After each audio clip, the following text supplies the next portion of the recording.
The STEM professions, meaning science, technology, engineering, and math.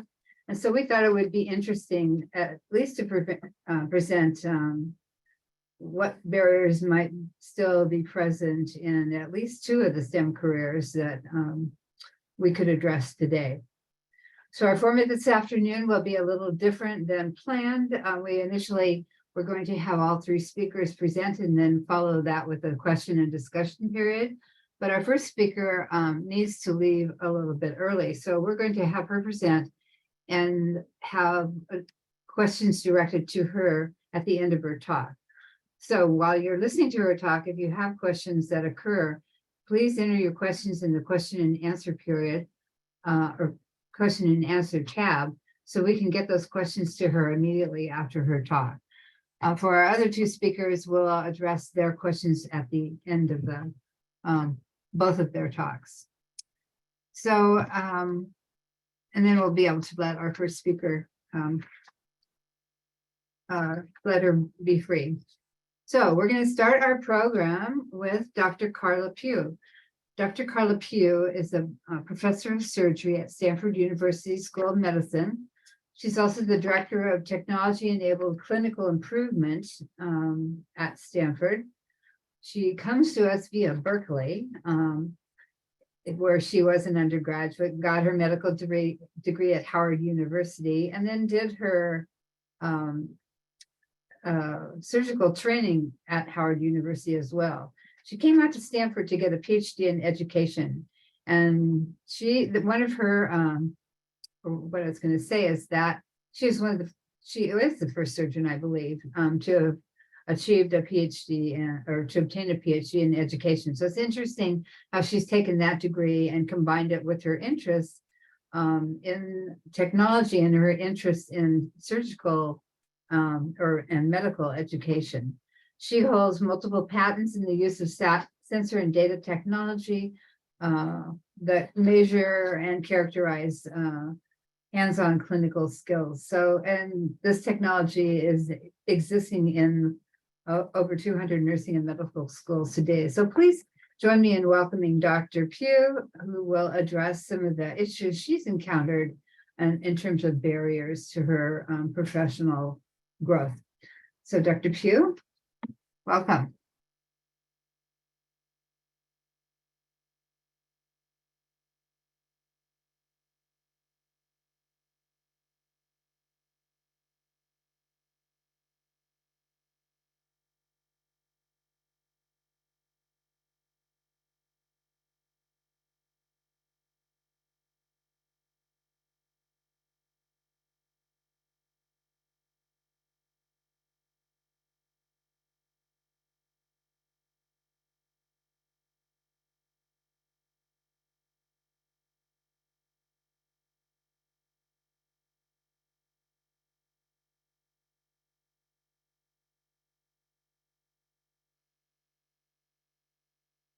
It looks like we've lost Dr. Pugh. We'll give her a minute to come back. So I just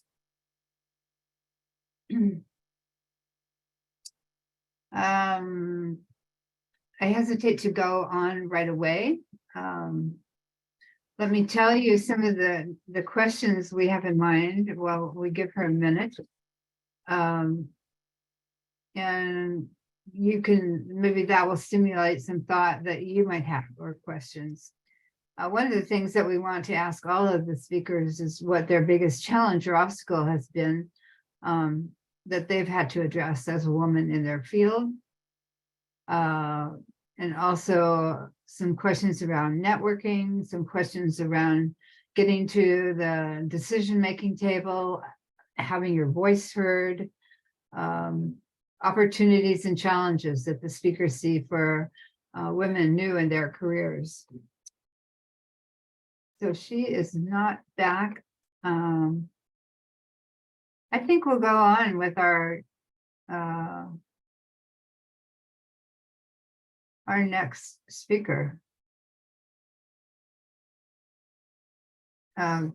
Anthony Lee is our technical background support. Jennifer Cobble is here from the Medical Center alumni. Can you guys weigh in on what you want to do? Yeah, she's trying to hook up from Canada, so she may have lost her connection. And my suggestion would be that we go on to the next speaker, and then we can always put her in the middle if we've already started on another speaker. Okay. So can we go back to the, yeah, there we go. So our next speaker will be Dr. Christy Zuber. And Dr. Zuber is the founder and managing director of, I just got a text message here. She says she's so sorry the internet at her hotel just went out, trying frantically to reconnect.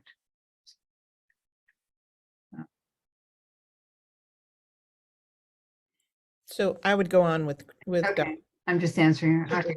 So Dr. Zuber is the founder and managing director of Aspen Labs, and she's on faculty at University of California, Davis and Northwestern University. She also is a nurse scientist at Stanford Healthcare. She obtained her undergraduate master's degree in health administration from University of Oklahoma and a PhD from Northwestern University. She, like I said, is a neuroscientist at Stanford Healthcare, and she's on the National Innovation Advisory Board for the American Nurses Association. A founder and the national director of Kaiser's Permanente's Innovation and Design Program was something that she began in 2003. Her interest or areas include leading people and teams into new possibilities, creation of new processes and roles using human-centered design and design thinking methodology. So please join me in welcoming Dr. Zuber. Hello. Hello. Hi, you guys hear me okay? Yeah.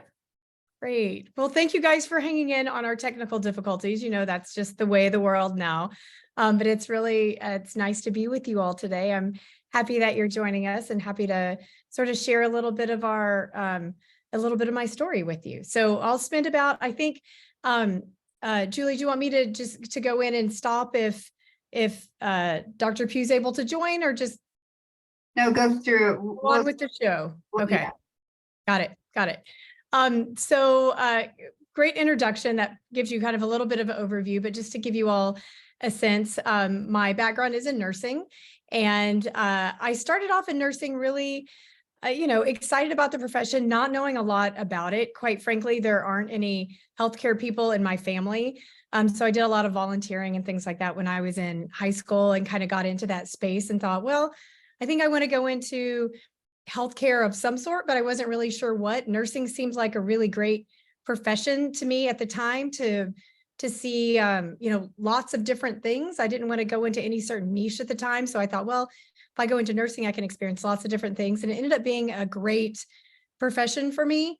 I did home health, and that was actually really, in getting into home health and seeing people in their homes and what their lives were like, I think that really got me into a space that I'm in now, which is more in health equity and accessibility and so forth. So that really opened up that possibility for me. I went from that into hospital administration, and I had the opportunity to open up a children's hospital. And I think, going through that transition, that was when I was in graduate school, I was one of 2 women in my program, which was a little bit challenging. And it wasn't the easiest sort of situation to be in. But I think, one of the things we'll talk about today is the power of your networks. And I would say that was probably when I started to learn that. I went from a profession in nursing where it was almost flipped. I would say there were maybe 10% of the people in my program were men, and the rest were women. and then went into graduate school, and it was the opposite. And so I think going through that and really starting to try to understand, who am I? What is my voice? What does this feel like to be in a room where the dynamics were so dramatically different?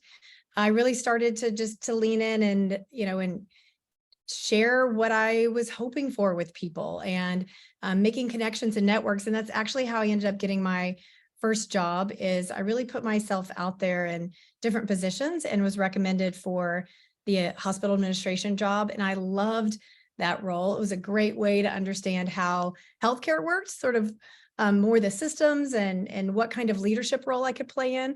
So that's, I think, really when I started growing my leadership muscle a little bit more. And I would say, what I lacked in knowledge at the time, because it was really early in my career, I think what I lacked in knowledge, I made up for. And what I was saying earlier is connecting with people and being okay to ask people questions and being bold enough to try things. Even when your instinct sometimes says, wow, you don't really know what you're doing all that well. If you're doing patient care, you need to know some things. But, when you're stepping into leadership roles, leadership is one of those things sometimes you just have to try it on and grow into it eventually. And so I felt like that's what I had the opportunity to do. And I had a few amazing people that were in my lives that just encouraged me, just keep going, keep trying. You're doing fine. And I could sort of feel myself growing.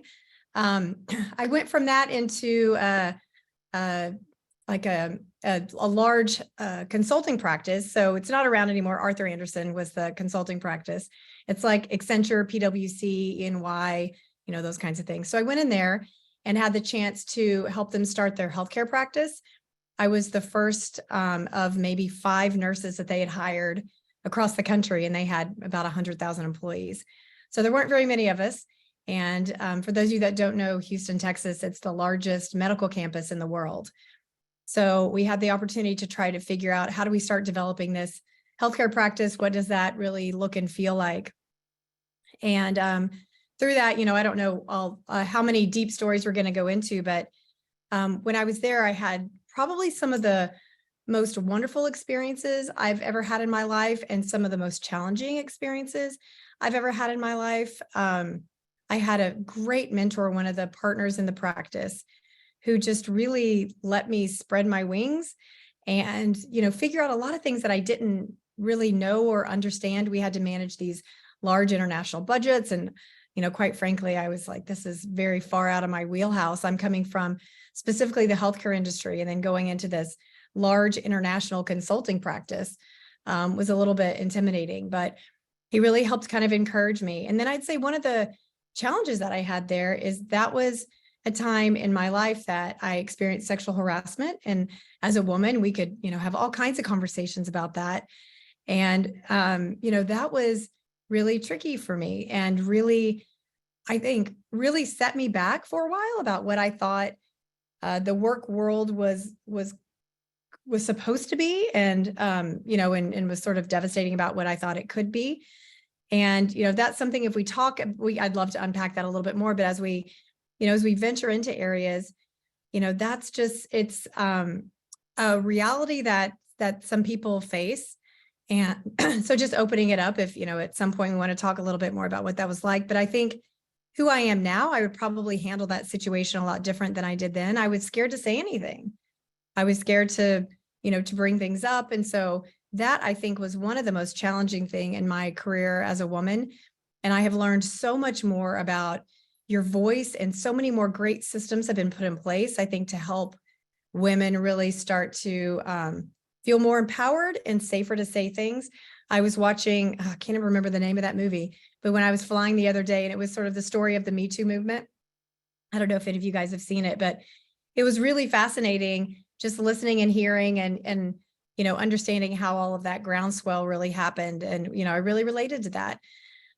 So I think, going back to sometimes in those really difficult moments, I've never even shared that with anyone, quite frankly, on any sort of situation like this on my small network of people, but I just wanted to open it up because sometimes that's something that other people might be dealing with. So was able to kind of grow and get some support, and moved from that into, moved back to California.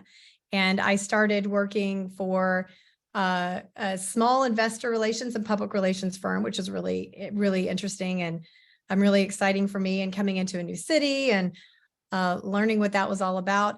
And then I got recruited to Kaiser Permanente. And for them, they were looking for someone to help them develop this kind of internal shared services program. And, there, I would say the advice that I would give is, when I started it, I said, it's really not what I want to do long term, but if I'll take this job, if in 2 years I could get more into helping to set up, more dynamic programs within patient care. So I think sometimes, even if the position you're looking for might not be there, or if there's something that you're looking to stretch yourself into, just being open about it and getting people on your side about something that you want to grow into. So they agreed and said, sure, that sounds great. So for 2 years, I helped out with this, developing this program. And then about 2 years into that, I was able to then begin to help them develop their human-centered design and innovation program.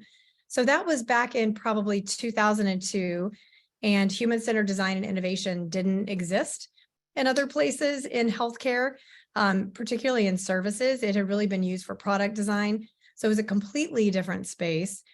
And so what I did was partnered up. I started gathering some people internally, and then I partnered up with IDEO, and we started trying to figure out, how do we develop this internal practice inside of healthcare delivery.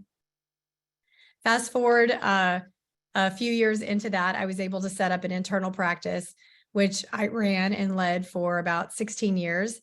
And I had departments across the country. We developed and opened a big innovation center. And our work ended up being featured in the New York Times and the Harvard Business Review, and a lot of things that were just so exciting to be a part of, and really opened up the world and introduced me to this whole global network of people that were also in the design thinking and human-centered design space. And so I ended up starting a network, and it was called the Design Thinking Exchange. I continue to run that to this day. It's sort of an invite-only group of a global group of people that have run large internal innovation practices, and also research and publish on the topics of human-centered design and innovation. So that's where that took me. I did that for quite some time. And then I went back to school to get my PhD while I was doing that work. And when I did that, my focus was on human-centered design and bringing human-centered design for innovation into large, complex organizations. And once I did that, and right before I defended my dissertation, I said, I'm really ready to start my own company. So I gave a good, 6 months notice, and started my own company. And that's what I've been doing for the last, 5 or so years. And I'm loving it. And that network that I mentioned earlier has really served me well. We're a thriving company, and we've never had to go and do any, sort of hardcore marketing, because our network is just brings in business, and has opened up so many different exciting opportunities that, we can talk a little bit more about. But that's really, I think that's me in a nutshell. Lots of different things that I've done, going from nursing to starting a company to consulting and hospital administration and so forth. So, I think for me, and going through that journey, just how much I started learning about myself. I think sometimes I get a lot of questions from people when they're starting their career about, how do I know what I'm sort of meant to do, or should do, or could do? And I think my advice in that is just try it, try some new things, talk to people. You all might be involved in some of the, design your life stuff. There's always someone out there that's living the kind of life that you think you might want to lead. Talk to them, get to know them, and, don't be afraid to try some things on for size. So I'm looking a little bit on, there's a question. My learning after a long career is to be open to the opportunities that life throws your way. You don't know where it might lead, willing to take the plunge, and don't be married to your plan. I would totally agree with that. So, I think you'll probably hear this from a lot of people, and I want to be mindful. I know Dr.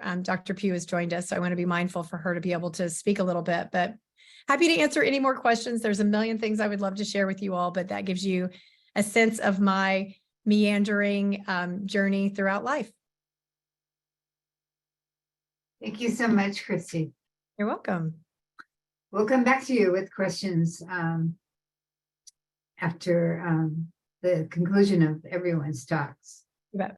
So at this time, I believe I introduced Carla and you all heard that. So Carla, we're pleased to welcome you back.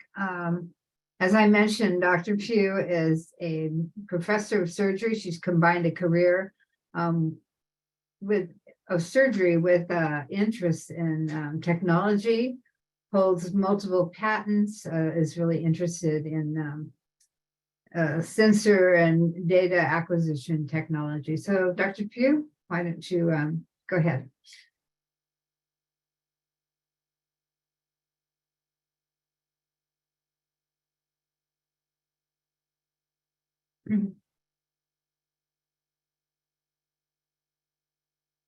So Dr. Pugh,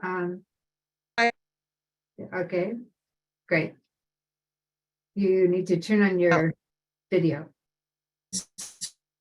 Super sorry, I'm in a hotel. I'm in town.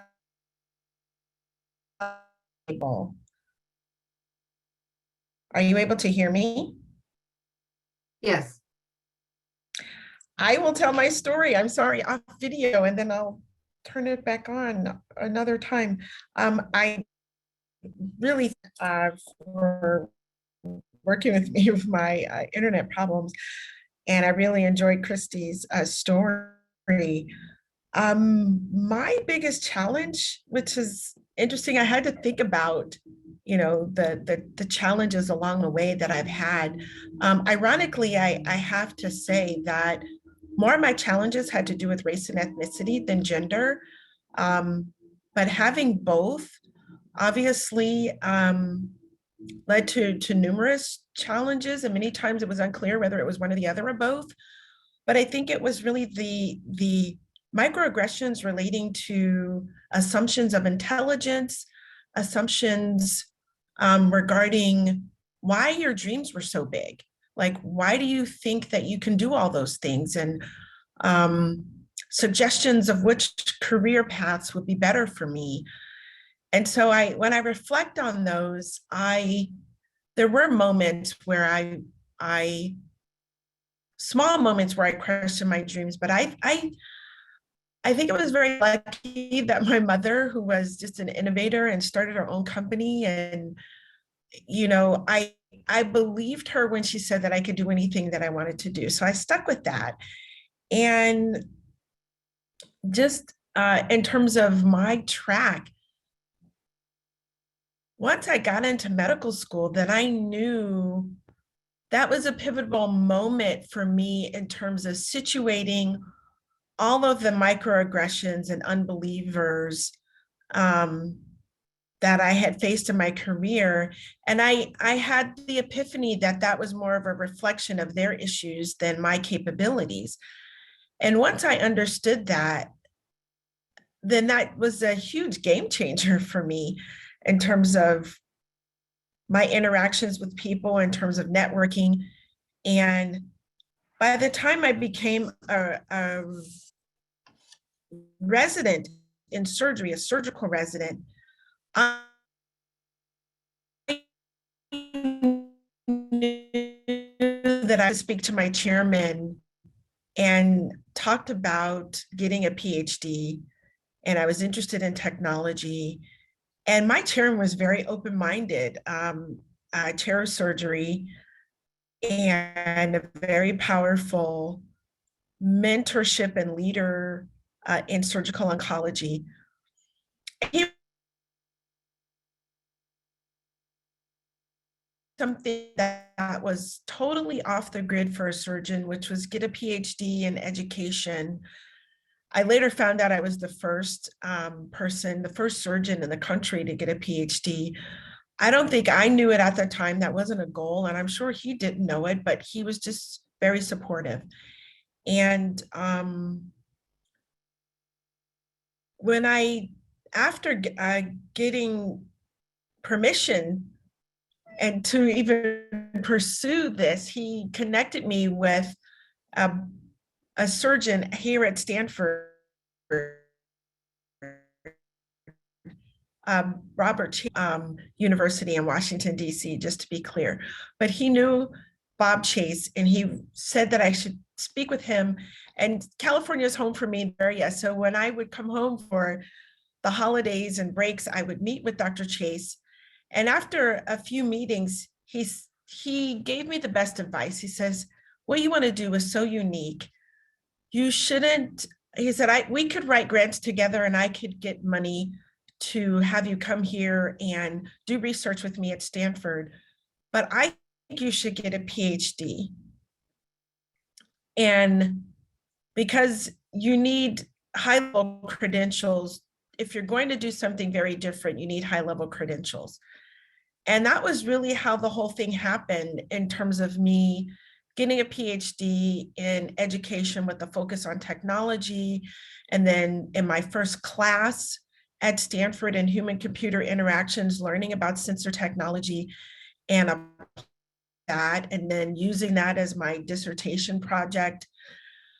That literally just landed me where I am now with continuing to use a variety of sensor technology performance at the point of care in healthcare. And I really owe it to those foundational mentors and that support in terms of moving forward with a crazy idea, if you will. And then I also owe it to my family, my mom, just the upbringing that I had and them telling me that I can do anything I want and me believing it. And then being able to situate all the microaggressions that continue to this day. So I'll end there and take any questions. I see some of the chat.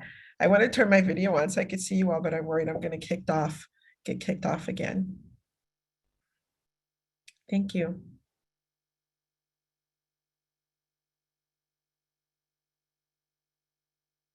Okay, Carla, you have sort of addressed this. But I'm going to ask the question or ask you to elaborate on the question.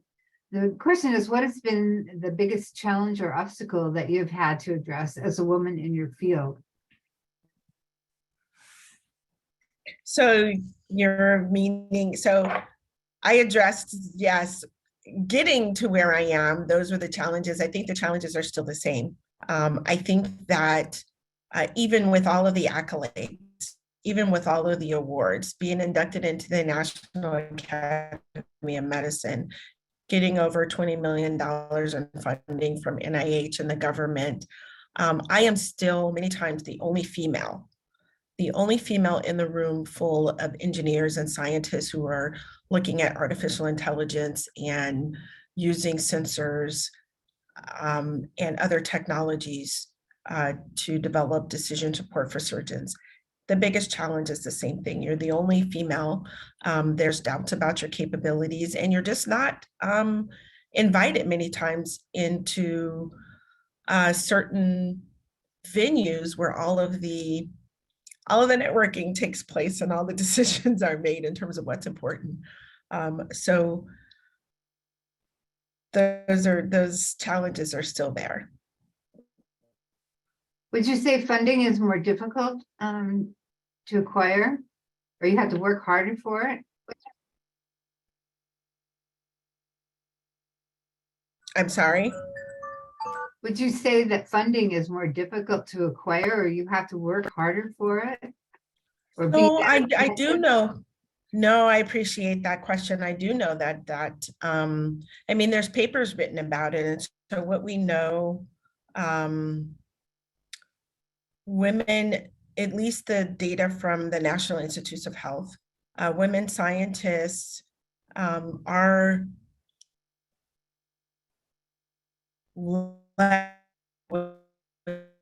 and when they are funded, the amount of money that they are awarded is less. They've done the studies. They've actually also proved that it is gender related. Many of the studies, some of the studies that they've done are the blinded studies where they take the names and the gender off of the grant and show that if you don't have a female name, even if it was written by a female, if you take the gender away, that you get a higher score. So there are definitely structural and social issues that, you know, what's happening and the larger domain with respect to race and gender definitely trickles down into funding, into not only NIH and government funding, but venture capital. And so you know, when I talk about that and we're all sort of aware of the data, I have to say that the way, you know, the best way to I don't think you could fully overcome it. And I don't think that you should, as someone, if you're a female wanting to, you know, be successful in any space, you can't, it's not, it's a wellness issue to try and focus on both things at the same time. So you have to have your moments, yes, where you react and you're disappointed, and it's just very clear that you're having a different life experience and opportunity because of your gender. You still have to fight. And so in order to put your best foot forward, you have to have support, and you have to have those moments where you make yourself feel invincible and that you're going to go for it anyway. And you'll find a way over or around that brick wall that's been put in front of you. And so ironically, the successes that I've had relate to the male friends in this space that I have garnered and gotten their support, both in writing grants and networking in Silicon Valley. There are men who support women, and I think that we should acknowledge that and find a way, you know, to allow those relationships to flourish and have, you know, diversity in industry be a more open conversation. So yeah, I give that advice to some of my female colleagues all the time, that you won't get to the highest level that you want if you don't have male mentors.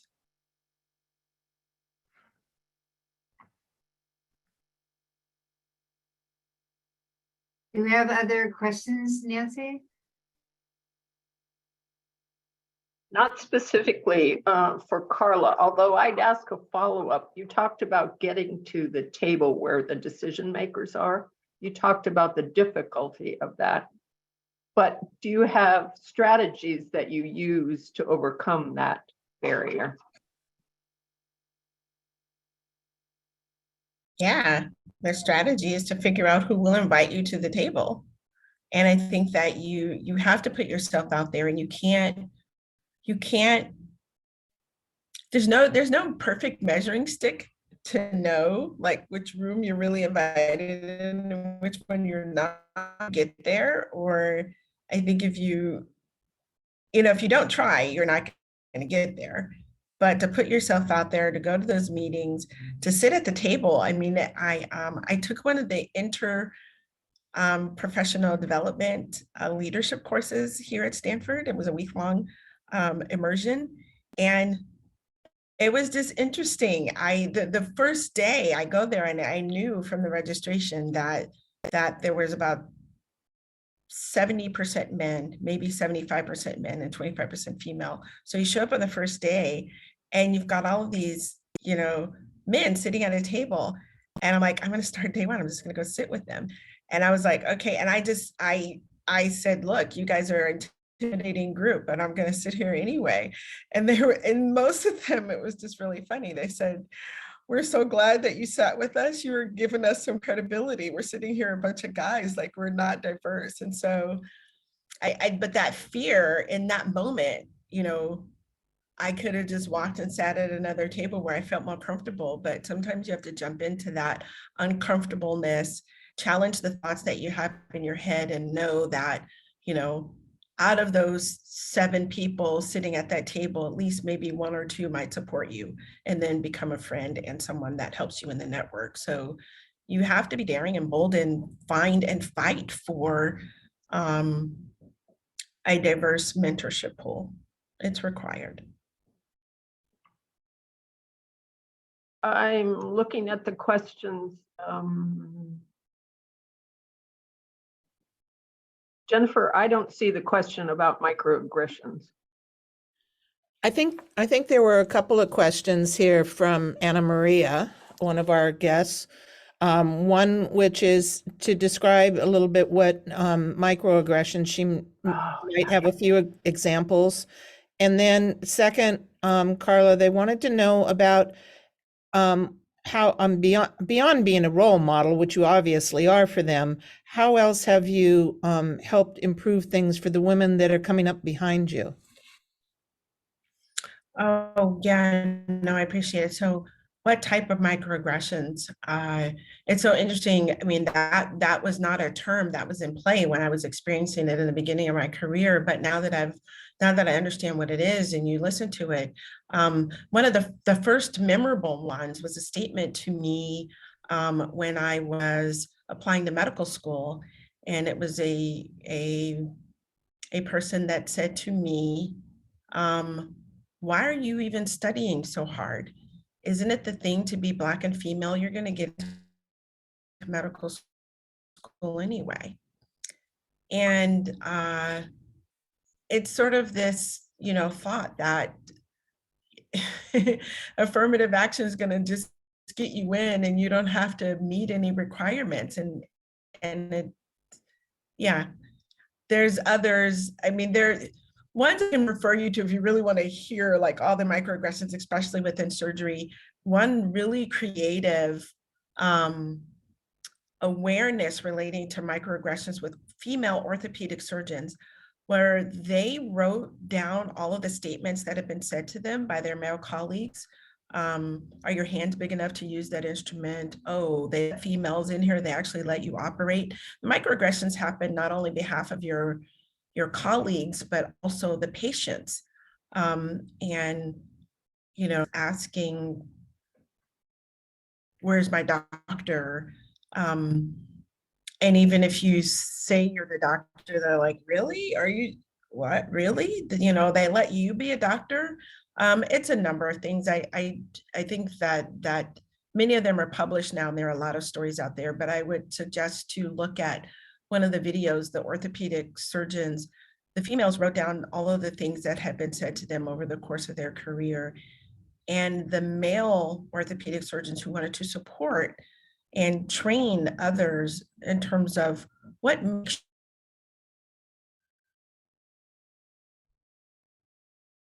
the male surgeons read the statements blind on video. And just their reaction, many of them were just mortified of things that their colleagues would say. Some of them were sexual advancements, come and sit on my lap. I mean, just horrible things. And it affects your day. There's research done in the business world that shows that micro aggression or micro those type of statements, do you speak English? They're across any group that's underrepresented or lacking power. And most of it is just education. Some of the questions are probably, some of them are innocent and curious. Doesn't mean that someone's purposely trying to hurt your feelings or anything, but it's just a misunderstanding or lack of knowledge. But then in that moment, you feel excluded or embarrassed because you're singled out to answer a question that you may not even know the answer to. But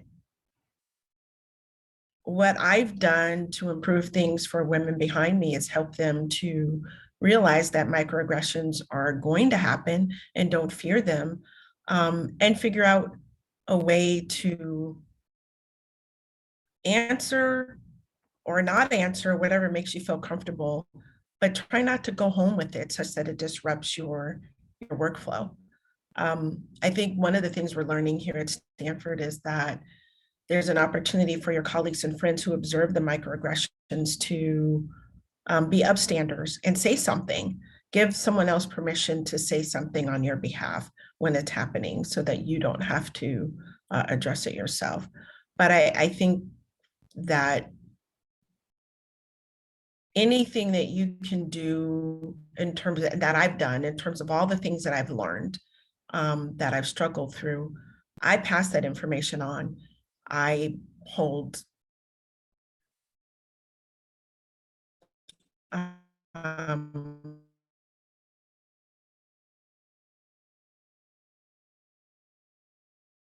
you have to pay it forward. You have to share all the details, address a lot of their insecurities. And some of them, there's a lot of themes in terms of the insecurities that that women have just existing in the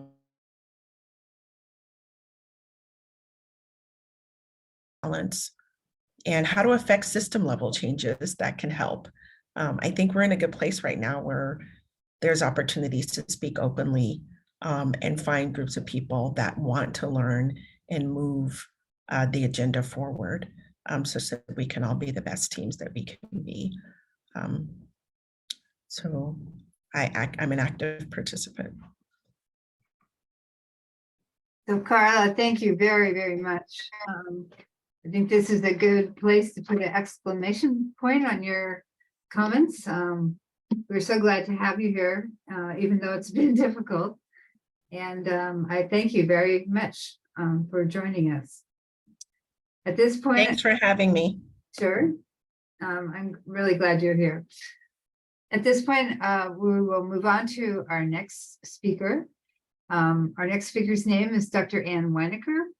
And Dr. Weinecker holds several positions at Stanford. You can see Senior Vice Chair for Clinical Operations, Associate Chief Medical Officer, Patient Care Services, and Chief Physician Executive for the Stanford Risk Management Program. She actually began her career as a nurse and nurse anesthetist before completing her medical degree at the University of South Alabama College of Medicine, and that is in Mobile. She got her advanced training in pulmonary critical care fellowships at University of California, San Francisco, and then was recruited down to us at Stanford. I believe she was one of the first few female medical chief of staff. I saw that as a kind of a big barrier, perhaps, for her. Also, she was key in getting our intensive care services started at Stanford for the medical surgical trauma ICU, but in particular for the cardiovascular ICU. So that was groundbreaking in the sense. She was one of the attendings, and she's also done a lot of work. Her research interests are in the area of heart and lung transplantation, in addition to several other things. I've worked with her for a number of years, so I'm delighted to have her here. She's a great colleague. Please join me in welcoming Dr. Weinecker.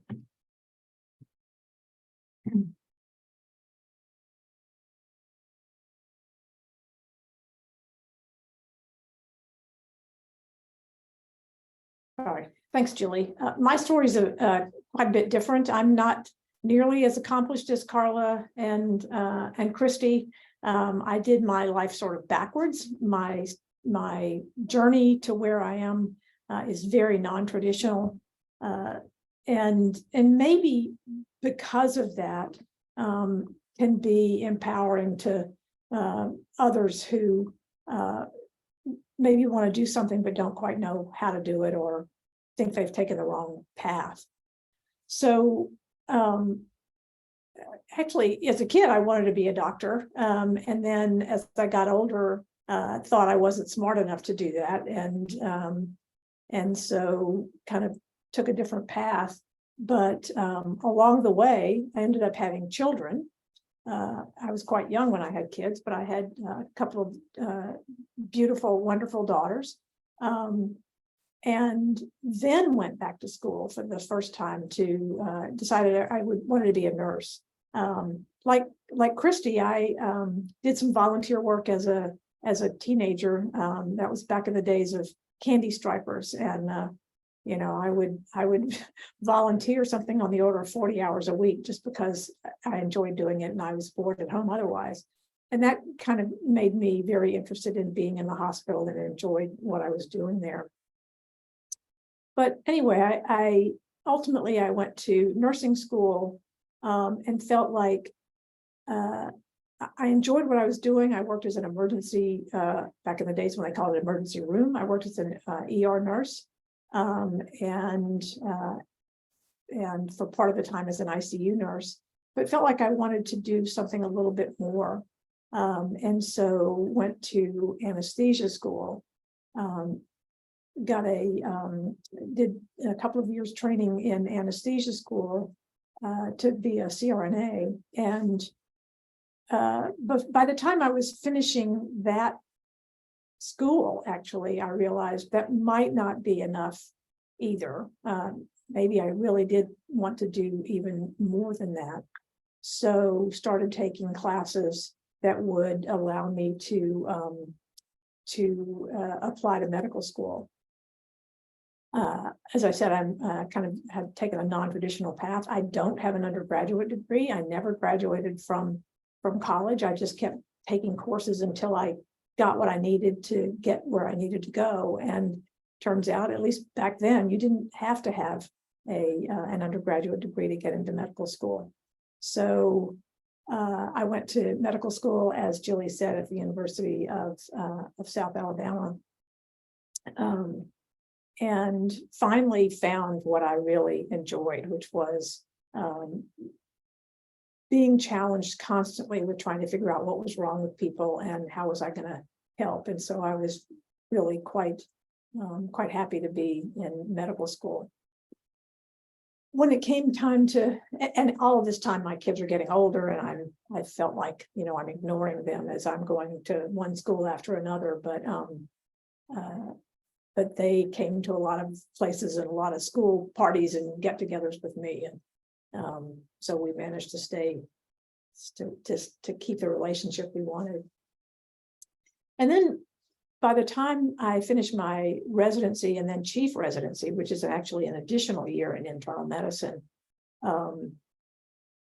my kids were now high school age, and so I decided to take the advice of one of my mentors in medical school and apply outside of Alabama. I had stayed in Alabama the whole time because that was where my family was, and had some personal reasons to need to stay there.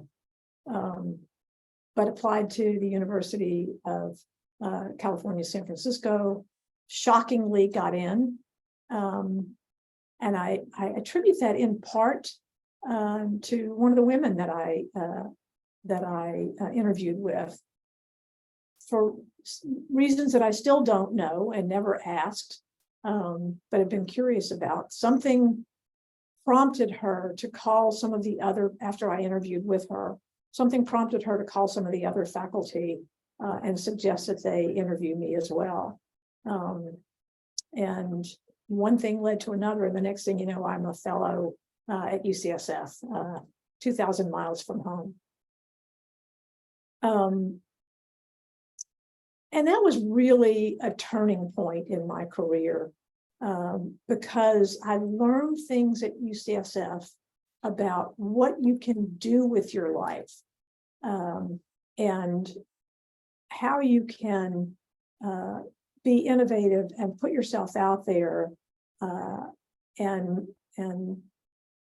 kind of put yourself or what you're doing on the map. So I did 4.5 years of a 3-year fellowship. It was I did a fair amount of research at UCSF. 3 years is sort of the beginning. It's a 3-year pulmonary and critical care fellowship, but did a couple of extra years of research. And then took a totally different direction and decided I didn't want to do research as my career. And took a job, my first faculty job at Louisiana State University in New Orleans, and was there for a few years, and then a job became available here at Stanford. And that was the second turning point in my career, was when I was hired here as a faculty member at Stanford. It was empowering in ways that I never would have imagined.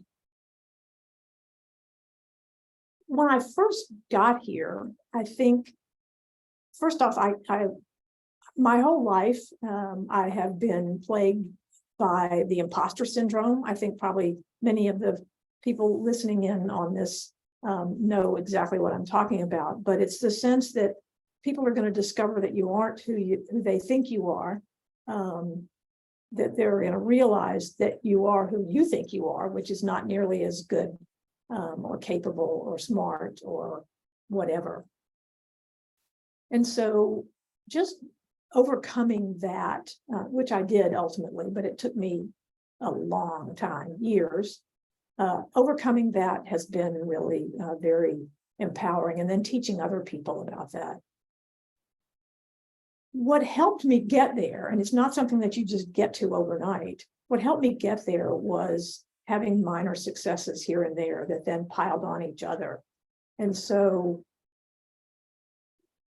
recognizing that when there is something that needs to be fixed, people want you to not complain about it, but they want you to start working on fixing it. And so, and fortunately, I had mentors who would help guide me along the way and encourage me. And I think that made a huge difference. Julie mentioned the cardiac surgical intensive care unit. When I first came here, and I've been here since early 1999, when I first came to Stanford, the cardiac surgeons took care of their own patients in the intensive care unit, and they kind of did it remotely. There were a lot of protocols that the nurses followed, and the surgeons were in the OR, for many hours of the day and night. And so really didn't have a lot of hands-on care of those patients. And it became apparent nationally and internationally that patients who were in the intensive care unit had better outcomes when they were taken care of by people who were trained in critical care. And so the chair of cardiac surgery at that time was an advocate of having a critical care unit a critical care service to take care of his patients. And I was chosen to be one of the people to attend in that unit. I had been working with cardiac surgical patients in lung transplant and heart lung transplant. And a turning point there was when the person who was tasked with being the physician director of that unit, 2 months after the ICU service came into existence, went on a 2-month sabbatical and wasn't able to be reached for anything.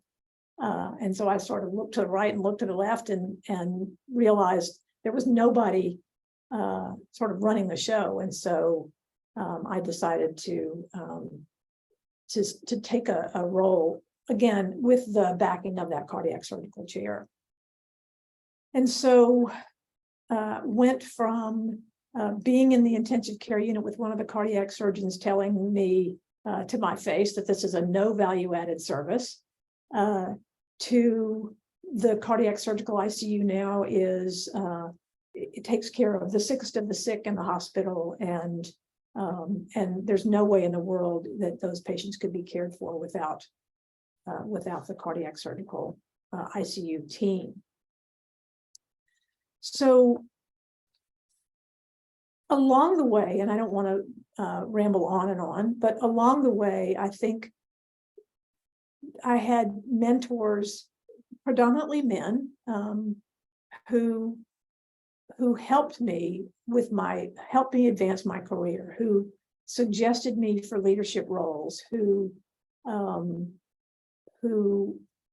backed me up, and gave me advice when I didn't really know how to handle the next challenge. As Julie said, later I was elected the chief of staff. I was the first woman chief of staff here at Stanford. Interestingly, and this was a shock to me when I came in 1999, I was the first woman critical care doctor at Stanford.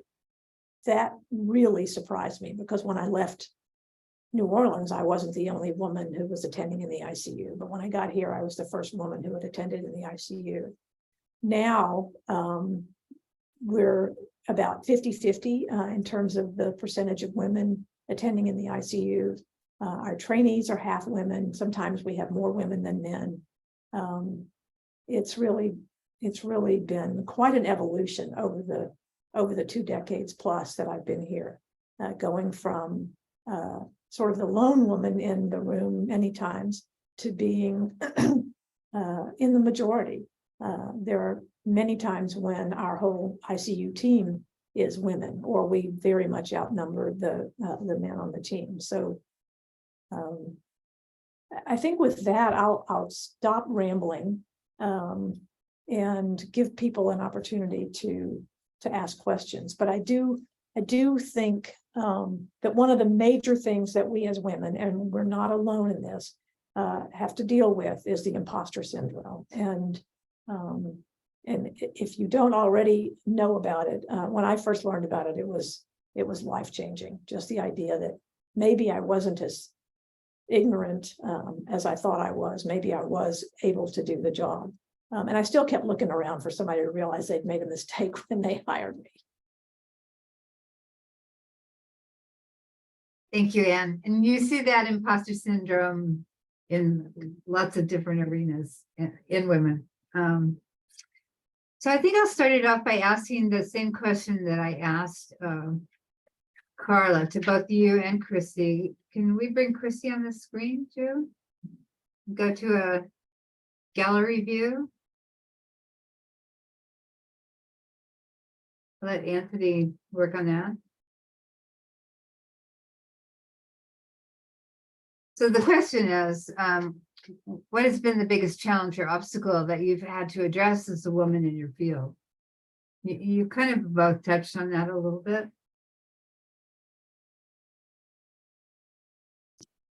Well, I'm still unmuted. I think I can get started. Honestly, I never felt that being a woman was an impediment to anything I wanted to do. Maybe I was just not smart enough to realize that it was, and so I didn't let it. I honestly think the biggest barrier I had to overcome was my own sense of inadequacy. I mean, constantly. I came from Alabama, for goodness sake. I was, I went to the University of South Alabama, not even UAB, University of Alabama, Birmingham, that anybody, who knows anything about any medical schools in Alabama would know UAB. I didn't even come from there. So I came from the small school to the South. I had no major credentials. I didn't even have an undergraduate degree. And all of a sudden, here I was among Nobel laureates, for heaven's sake, and the smartest neurosurgeons and the smartest intensivists and the smartest everything, in the world. And so that was my biggest barrier, I think, was my own sense of inadequacy. It's funny, Anne, that you say that. That was, I'd written down before we started this session today that me. So same thing. What's your biggest barrier? Me. I think honestly, the limitations. Sometimes I talk about, when you have this kind of internal boardroom in your head that tells you, like, don't do that. You can't do that. You're not quite good enough for that. And so that boardroom, sometimes you just have to silence it and try things. There's a term that I've been using a lot lately about being a clumsy student of something, that, that's how we keep growing, is sometimes we have to be a clumsy student and be okay with being clumsy. And that's how we learn.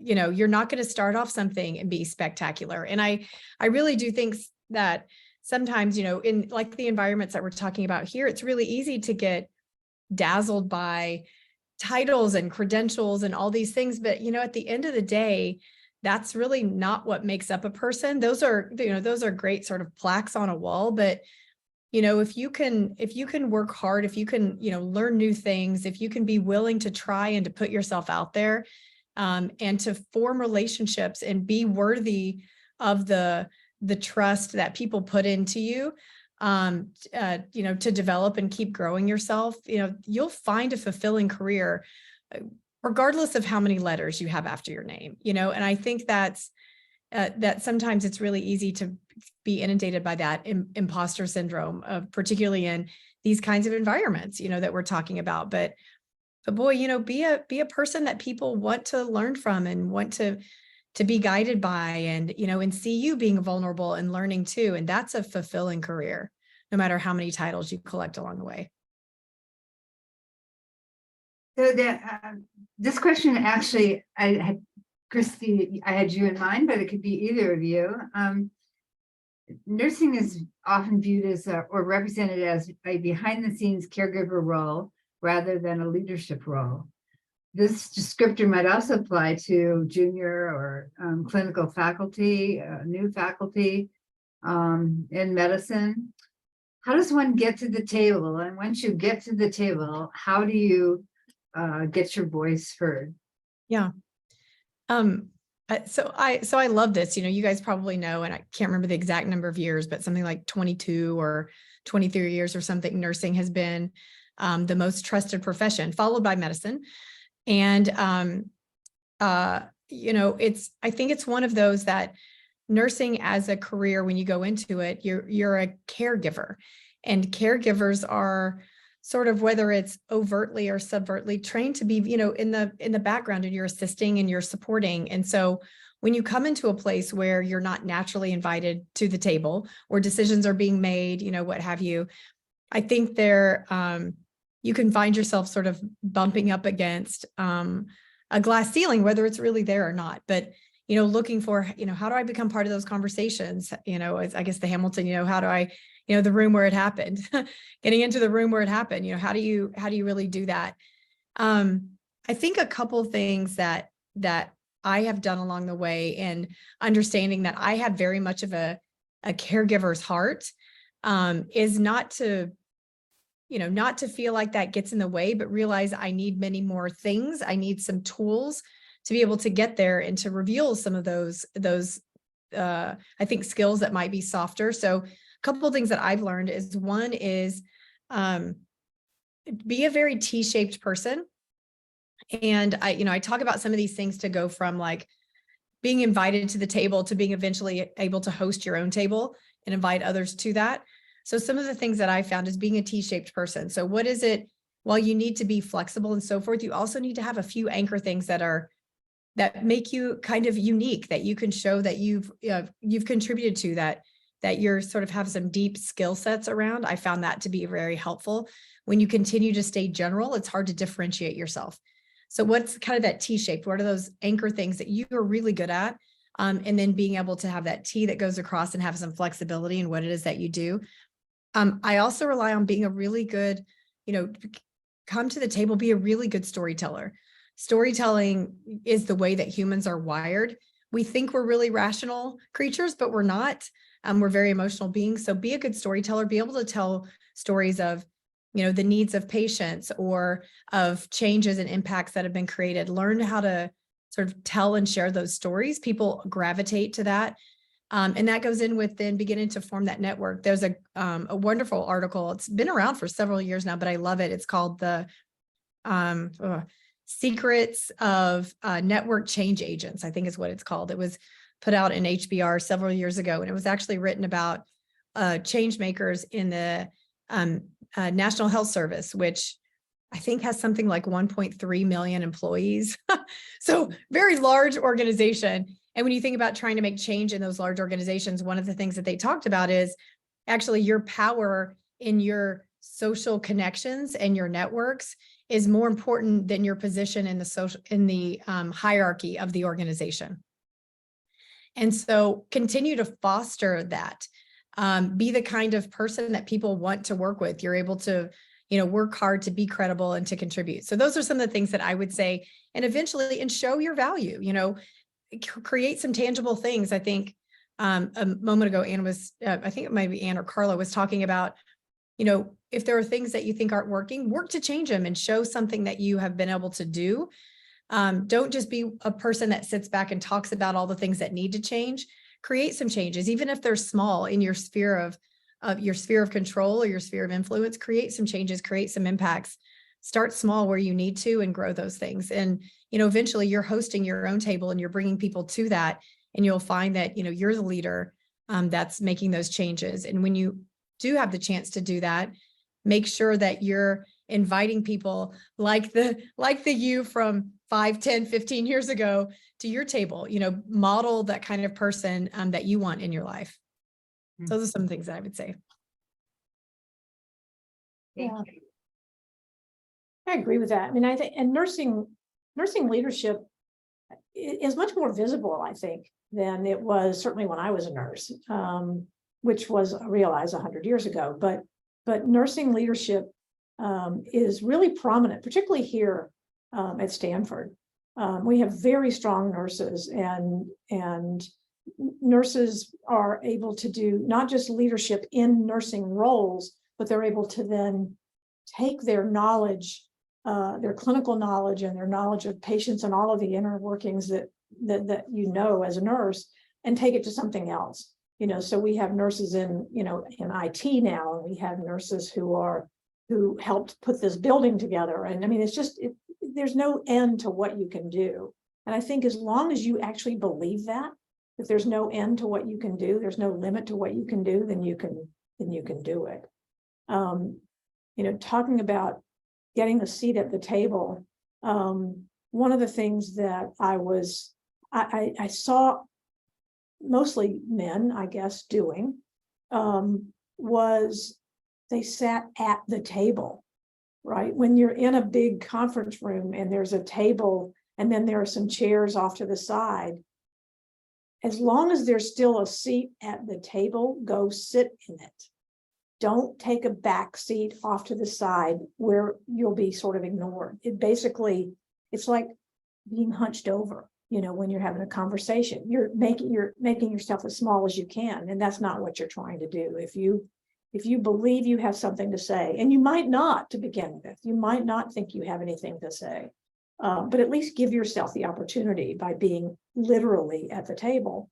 And then when you hear somebody say something, make a comment that you would have made, keep that in mind. I thought of that too. So the next go around, don't wait to see if somebody says it or think, oh, if I'm thinking that everybody else already knows it. That's not true. So just put yourself out there every once in a while, and that will help. I saw there was a question in the chat about how do you overcome the imposter syndrome, or the questions rather. And one of them is success. Doing things that work will nibble away at it. It won't knock it down. It's not like you'll wake up one day and it's gone, but you'll nibble away at it to the point that one day you'll wake up and realize it's no longer got you nearly paralyzed. So. Thank you, Anne. Nancy, I see there are a lot of questions coming in through the chat. Do you want to come on the screen and direct those to our speakers?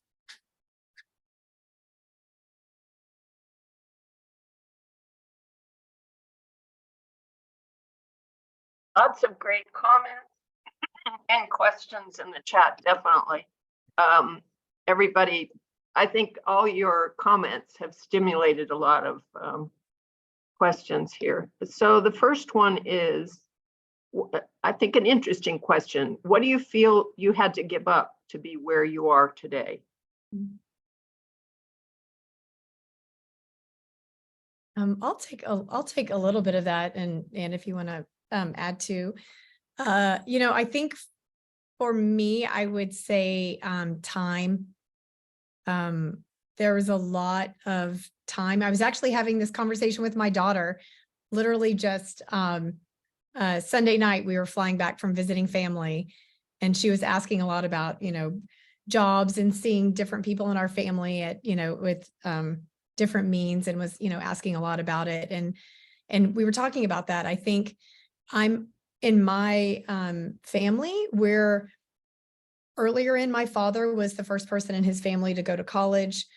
And so, in starting to try to put your family and trajectory on a different path, that may be as much about the place of our family as it is being a woman. I can't untangle those things because I only know my life as I've lived it. But I think time is definitely it, time to do other things that, that I might find more relaxing, things I wanted to, explore and do. I feel like I've missed some time with my family. I have one of the things in one of the questions about balancing, work and home. I think that's kind of intertwined with that for me. What I have, I guess, kind of reflected on in thinking about the last, 30 plus years of my career is that I do think my life has been in phases. And there are certain phases where I have balanced things. I don't ever know if there's really a true balance, but I have put priorities in different places. And maybe that's been, I'm prioritizing my family at this phase. And I don't ever, deprioritize my family, but time, where your time goes. And where I cut my day short at work and I pass on certain things so that, I can be there for my family. And then there are certain times that, boy, if you have a good partner, that makes that really helps things where, my partner steps in and he'll take over things. And, when we swap back and forth and then, I'm in a different phase and I might need to put in more time or work on things, professionally and, my time ebbs and flows. So I think I'm not at a steady state. So that's why when I say balancing work and life, I think those go through phases for me. And for me, there very much of it is about I think my most precious resource is time. Yeah, I would agree with that. I mean, I think that probably all three of us have been driven by the feeling that we can do everything. And so we try to do everything. And you can't do everything in 24 hours. So, and include sleep and family and all of the things. And there's always this tension between where you believe you need to be, because you need to be with your family and you need to be at work taking care of your patients and you need to be all of these other places. And wherever you're not, you feel guilty about not being there.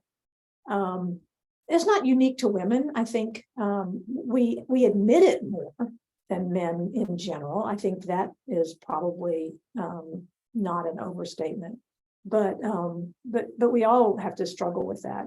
I look back at my career and I still apologize to my kids for all the t-ball games I missed and the ballet, recitals that I missed and all of those things. And they don't remember it that way at all. Thank heavens. Thank heavens, because I feel like they're the ones who missed out. I didn't. I was just moving every minute of the day trying to get things done. So I think balancing your professional life and your personal life is always a struggle. And it's not just a struggle for women.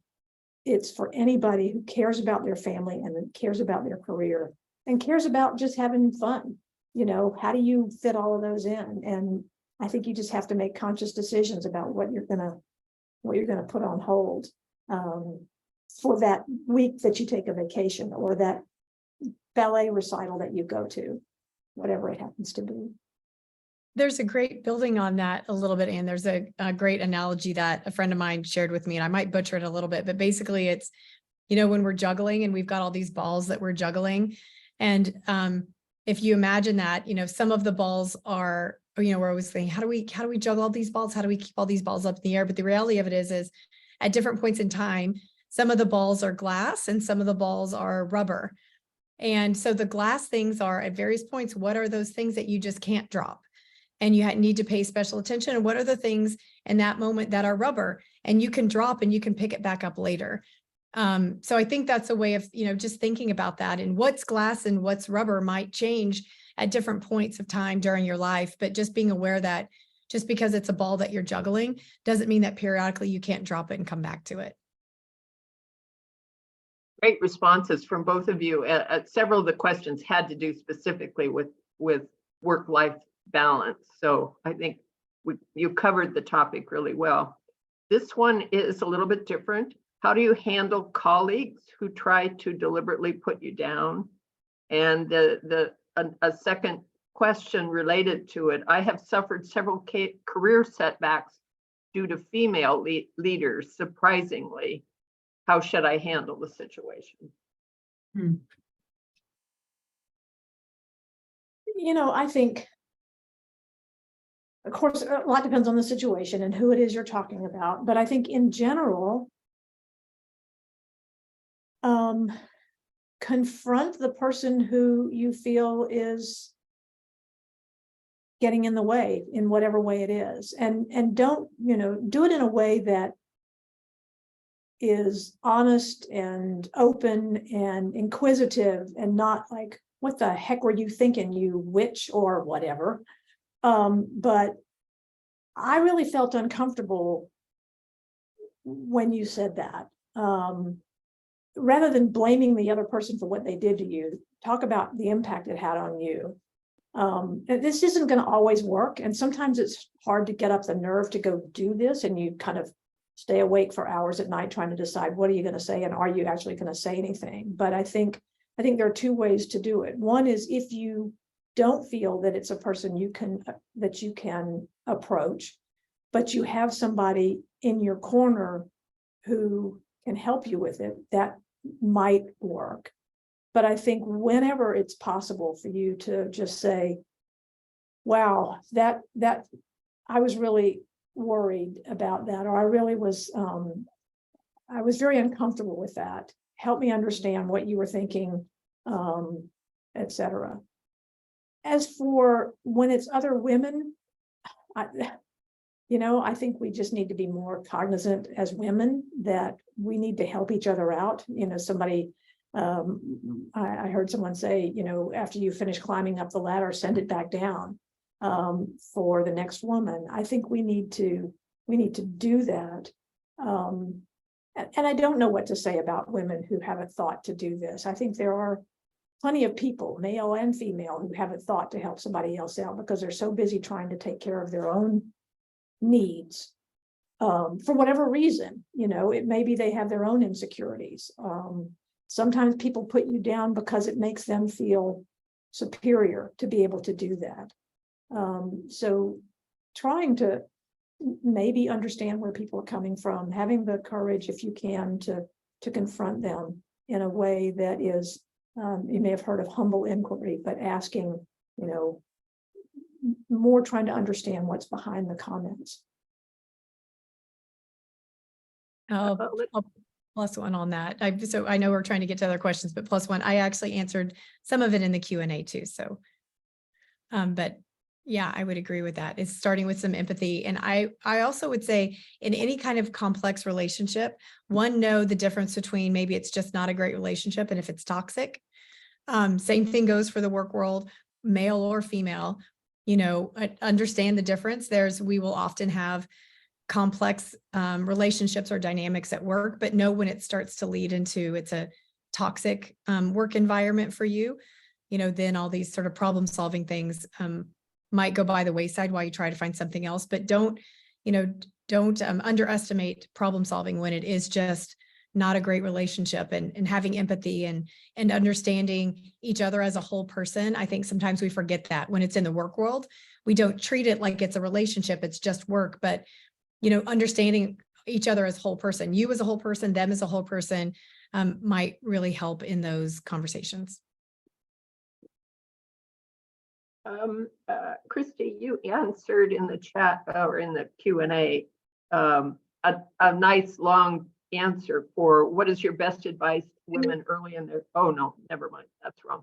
What have you done to improve things for women behind you? I don't know if you want to highlight just a few kernels and that if you want to add anything. Yeah, happy to.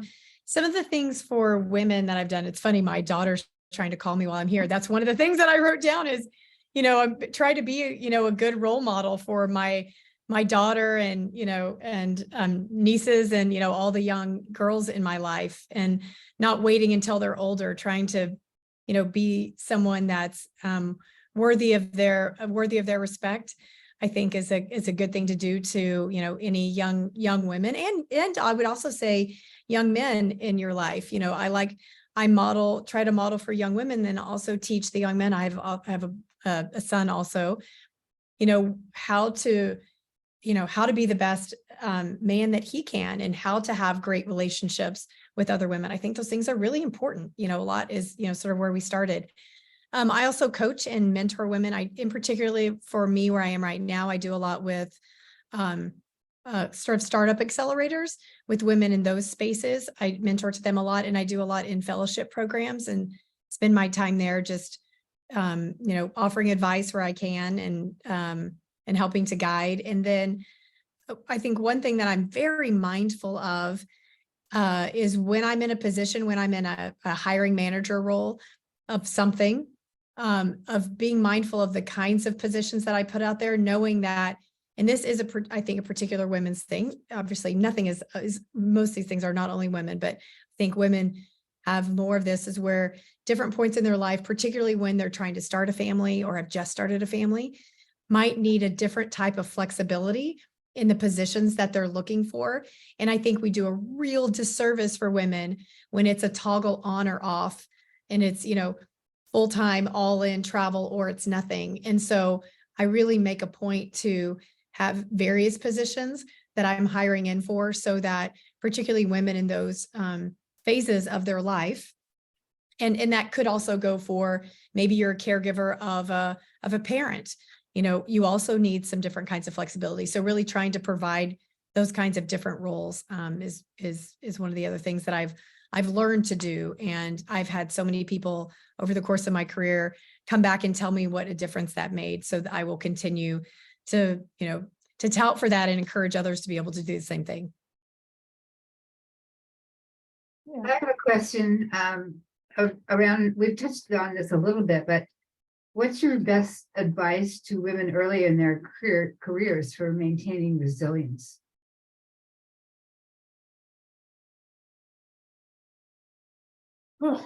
That's a hard one.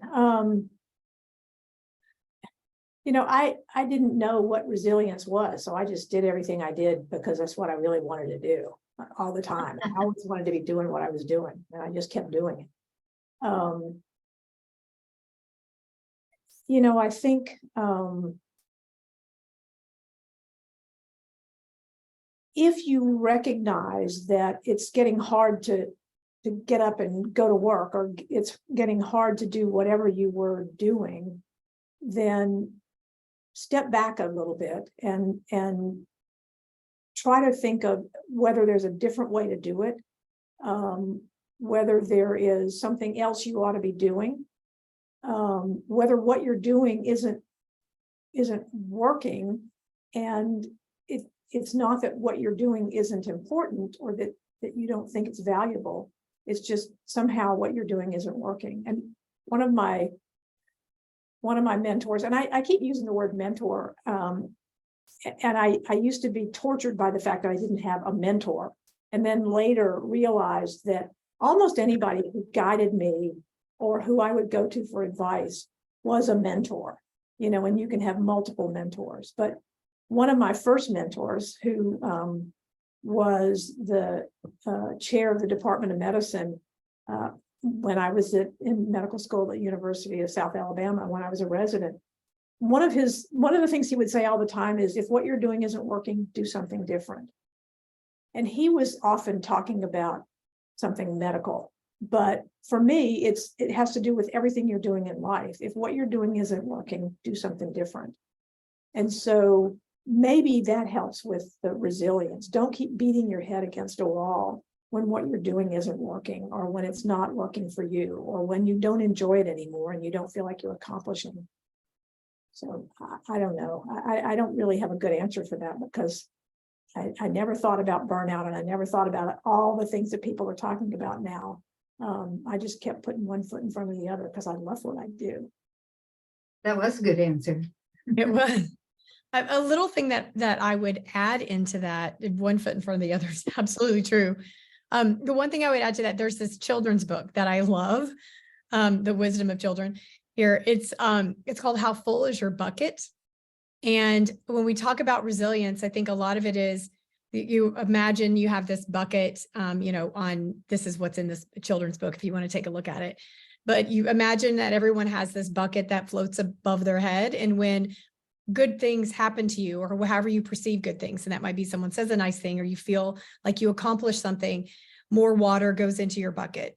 And as things go throughout the course of your day that, sort of drain you, maybe you said something and you're embarrassed about it, or someone insulted you, or you felt like you wanted to do something well and it fell short of that. And then the things come, the water drains out of your bucket. And as our bucket is more full, we're more resilient. And so I think being mindful of that bucket above our head and making sure that we're filling that bucket so that we have more resilience. And filling that bucket might be, who do you surround yourself by? Do you have people in your life that are encouraging you? Do you have things that are bringing you joy? Do you feel like you're being challenged in a good way that's exciting for you? All those things will start filling your bucket. And so I think being mindful, because the lower our buckets are, the less resilience we have when things don't go our way. And there will always be something that doesn't go your way. So I think being mindful of that, for me, I have some amazing people in my life that I'm very aware of when my bucket's running low, that I might need to lean on them and help fill my bucket back up again. So anyway, it's a children's metaphor. It's a children's book, but I think it's just something for us to think about and how we kind of go through life. Thank you, both of you. I think I could go on with this for another hour, this discussion.